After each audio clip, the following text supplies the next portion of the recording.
दोस्तों, चीन किस तरह आज दुनिया भर की पॉलिटिक्स में इंटरफेयर कर रहा है और अपनी डोमिनेंस एस्टेब्लिश कर रहा है, इसके लिए हमें कोई आंकड़े देखने की भी जरूरत नहीं है। अगर हम हाल ही में आई वो तस्वीर देख लें जिसमें ईरान, सऊदी अरब और चीन के विदेशी मंत्री साथ खड़े हैं और ईरान और सऊदी के बीच एक समझौते की खबर अनाउंस की जाती है। ईरान और सऊदी हमेशा एक दूसरे के दुश्मन थे। उनके बीच में चीन आखिर क्यों सलाह करवाने में तुला हुआ है और आखिर मिडिल ईस्ट को लेकर क्या है चीन का प्लान, जानेंगे हम आज की इस वीडियो में, इसलिए बने रहिएगा हमारे साथ अंत तक। लेकिन वीडियो शुरू करने से पहले अगर आप चैनल पर नए हैं या आपने अभी तक चैनल को सब्सक्राइब नहीं किया है तो चैनल को सब्सक्राइब करना और बेल आइकॉन दबाना बिल्कुल ना भूलें। चीन के मिडिल ईस्ट में घुसने के पीछे यूं तो कई कारण बताए जा सकते हैं, जिसमें सबसे पहला कारण तो बहुत ही साफ है और वो है तेल। मिडिल ईस्ट के पास वो रिसोर्स है जो चीन को चाहिए, क्योंकि चीन अपना ज्यादातर तेल इंपोर्ट करता है और आज के समय में चीन दुनिया का सबसे बड़ा ऑयल इंपोर्टिंग देश भी है और इसमें से 50% अकेले मिडिल ईस्ट से ही आता है। लेकिन इस इक्वेशन में हमारे लिए ईरान की बात करना भी बहुत जरूरी है, क्योंकि ईरान के पास तेल तो है लेकिन अमेरिकन सैंक्शंस की वजह से वो इसे बेच नहीं पाते और इसलिए उनकी इकोनॉमी बाकी देशों के मुकाबले बहुत कमजोर है। जब तक अमेरिका पूरी दुनिया को चला रहा था तब तक तो इन सैंक्शन से लड़ने का कोई तरीका नहीं था, लेकिन अब चीन के इस पिक्चर में एंटर करने से हमें दिख रहा है कि जल्द ही ईरान के साथ भी ऑयल डील्स शुरू हो सकती है। खुद ईरान भी कई बार प्रपोज कर चुका है कि वो तेल बेचने के लिए तैयार है और चीन ही नहीं, उन्होंने भारत को भी न्योता दिया है। ईरान और सऊदी अरब आने वाले समय में चीन के सबसे बड़े ऑयल सोर्सेज बन सकते हैं, जिस वजह से चीन यहाँ इतना इंटरेस्ट दिखा रहा है। मिडिल ईस्ट और चीन को हम इसलिए भी करीब आते हुए देख रहे हैं क्योंकि चीन के बेल्ट और रोड प्रोजेक्ट के तहत उन्हें चीन को यूरोप से जमीन के रास्ते जोड़ने हैं और इसके लिए मिडिल ईस्ट एक जरूरी डेस्टिनेशन बन जाती है जो एशिया और यूरोप के बीच एक लिंक का काम करती है।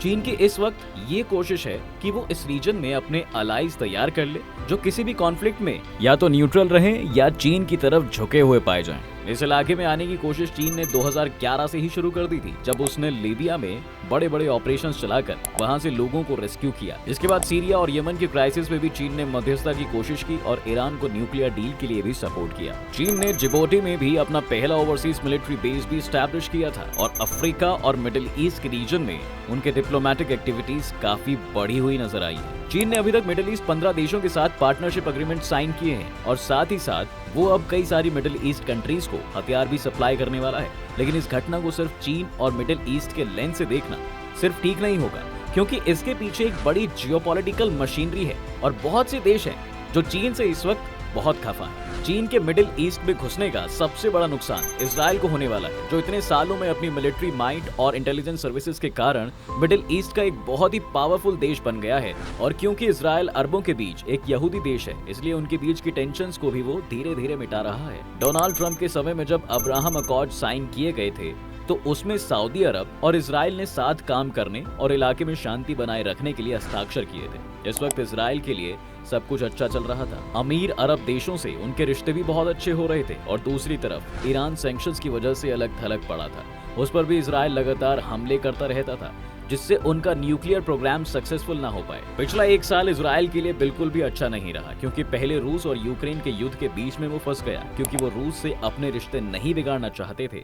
इसके बाद ईरान ने रूस का साथ देना शुरू कर दिया और जब चीन और ईरान भी इतने करीब आ गए तो ऐसे में दिखाई देता है कि सभी एंटी अमेरिकन पावर्स आज ईरान के साथ खड़ी हैं और मुमकिन है कि ईरान पर लगे सैंक्शंस भी आने वाले समय में हटा दिए जाएं या अमान्य मान लिए जाएं। खैर, ये तो हुई इजराइल की बात, लेकिन अमेरिका और चीन की बड़ी लड़ाई में मिडिल ईस्ट की क्या सिग्निफिकेंस है?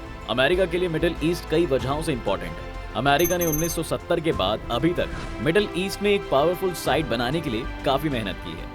आज कतर, यूएई और सऊदी अरेबिया जैसे मुस्लिम देश भी अमेरिका के कैंप का हिस्सा माने जाते हैं। चीन इसी को ब्रेक कर रहा है और खुद की इन्फ्लुएंस भी इनके साथ बढ़ाना चाह रहा है। सऊदी अरब और अमेरिका के बीच के रिश्ते में भी बीते एक साल में हमें दरारें देखने को मिली हैं और अब जिस तरह से सऊदी अरब और ईरान के बीच बातचीत शुरू हुई है, अमेरिका के लिए ये अच्छी खबर नहीं होगी। सऊदी अरब अमेरिका को ये भी दिखाना चाह रहा है कि वो एक इंडिपेंडेंट फॉरेन पॉलिसी के चलने के पक्ष में है।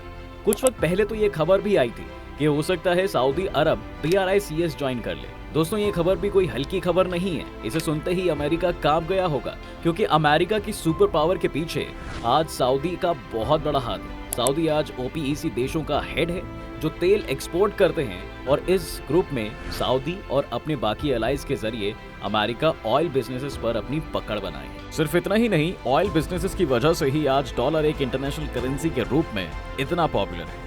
1973 में अमेरिका ने सऊदी अरब के साथ एक डील साइन की और यहाँ से पेट्रो डॉलर का जन्म हुआ। पेट्रो डॉलर का कॉन्सेप्ट काफी सिंपल था।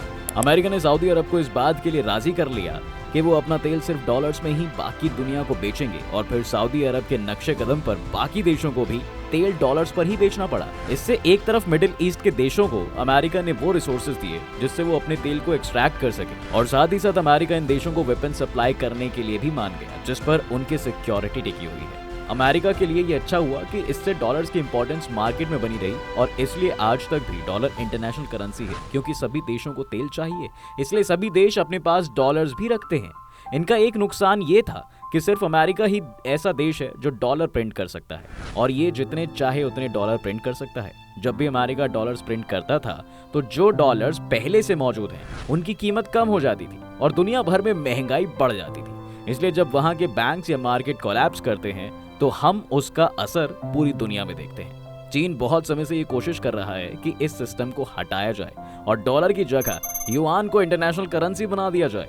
हो सकता है ऐसा ना हो कि डॉलर की जगह कोई और इंटरनेशनल करेंसी आ जाए, पर यह जरूर मुमकिन है कि अब डॉलर के साथ साथ बाकी देश युआन या फिर कुछ पाउंड जैसी कुछ और करेंसीज को भी अब एक्सेप्ट करना शुरू कर देंगे। ये प्रेशर कई तरफ से आ रहा है। रूस भी एक अल्टरनेटिव सिस्टम के लिए अपील कर रहा है, और अगर मल्टीपल करेंसीज का इस्तेमाल इंटरनेशनल ट्रेड खास करके ऑयल के बिजनेस में होने लगे तो इससे भारत को भी कोई परेशानी नहीं होगी, लेकिन इससे अमेरिका का नुकसान जरूर हो जाएगा, क्योंकि उनकी इकोनॉमी इस बात पर बहुत निर्भर करती है कि डॉलर ही इंटरनेशनल करेंसी बनी रहे। चीन आज अमेरिका को इन्हीं दो जगहों पर हिट कर रहा है, उनका डिप्लोमेटिक वेब और उनके प्रॉफिट्स। चीन के लिए ये काफी जरूरी भी था, क्योंकि अमेरिका ने उन्हें साउथ चाइना सी में घेरना शुरू कर दिया था, और इसके जवाब में चीन ने अमेरिका को मिडिल ईस्ट, अफ्रीका और साथ ही साथ साउथ अमेरिका में चैलेंज किया है। और ये तीन फ्रंटायर्स अभी चीन के साथ आ चुके लगते हैं। इसमें सबसे जरूरी लेकिन मिडिल ईस्ट ही रहेगा, क्योंकि यहाँ अमेरिका ने पिछले कुछ वक्त में बहुत कुछ इन्वेस्ट किया है। चीन के लिए भी ये गोल्डन अपॉर्चुनिटी है,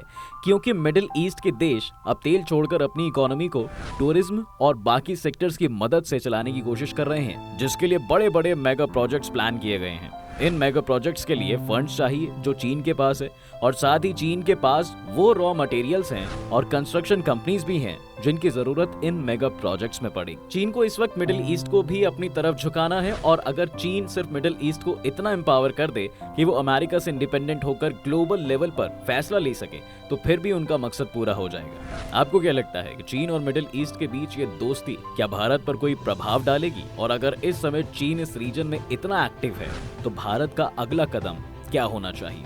आपकी राय हमें कमेंट्स में लिखकर जरूर बताएं। उम्मीद है आपको आज की इस वीडियो में आपको काफी कुछ नया मिला होगा। अगर आपको ये वीडियो पसंद आई हो तो वीडियो को लाइक करें, और आप इस चैनल पर अगर नए हैं तो जाने से पहले चैनल को सब्सक्राइब जरूर कर लें।